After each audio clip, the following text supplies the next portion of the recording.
Predestination. Gaps in the teachings concerning predestination have caused confusion among theologians and many religious men and men of conscience. Predestination, in the broadest sense, teaches that all things and events are predetermined by God, for the fulfillment of His eternal purpose of creation.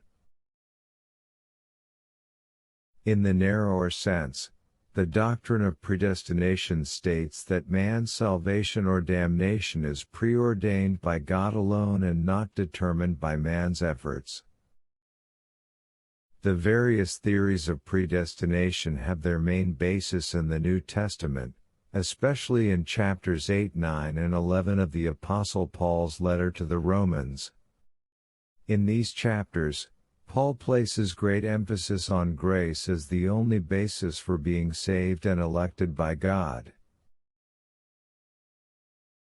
Other passages in the Bible can also be interpreted as demonstrating that all aspects of human life are predestined by God, that an individual's happiness or misery, fortune or misfortune, as well as the rise and fall of a civilization are all predestined by God.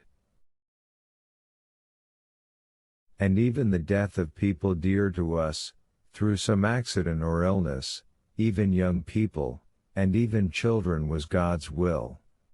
Our cemeteries are full of tombstones with phrases referring to people's deaths as God's will and His mysterious will.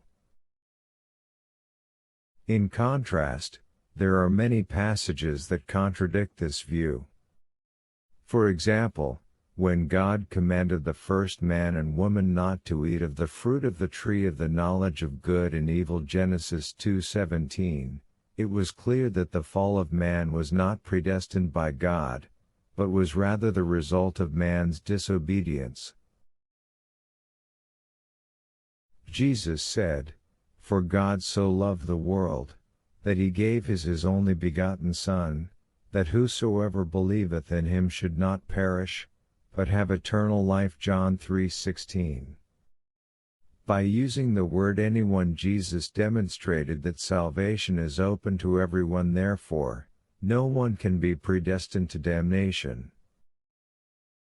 In Matthew 7:7-8, in fact, Jesus says, "Ask and it will be given to you, seek and you will find, knock and it will be opened, for whoever asks, receives, he who seeks finds, and to him who knocks it will be opened."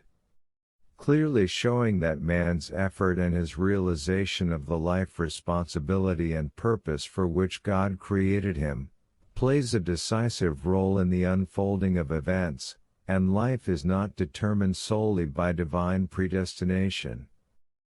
If we could unconditionally accept the traditional teachings of absolute predestination, then prayer, evangelism, charity and all other human efforts would have no value in God's dispensation for restoration.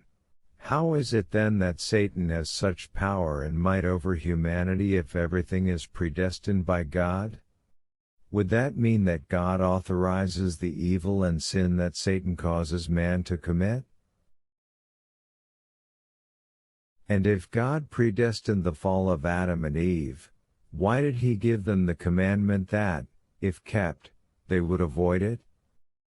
Therefore, nothing is predestined absolutely by God. Man's share of responsibility, man's efforts, his life choices, can alter, for better or worse, the course of his own life, causing him to become the person God desires or the person Satan himself desires.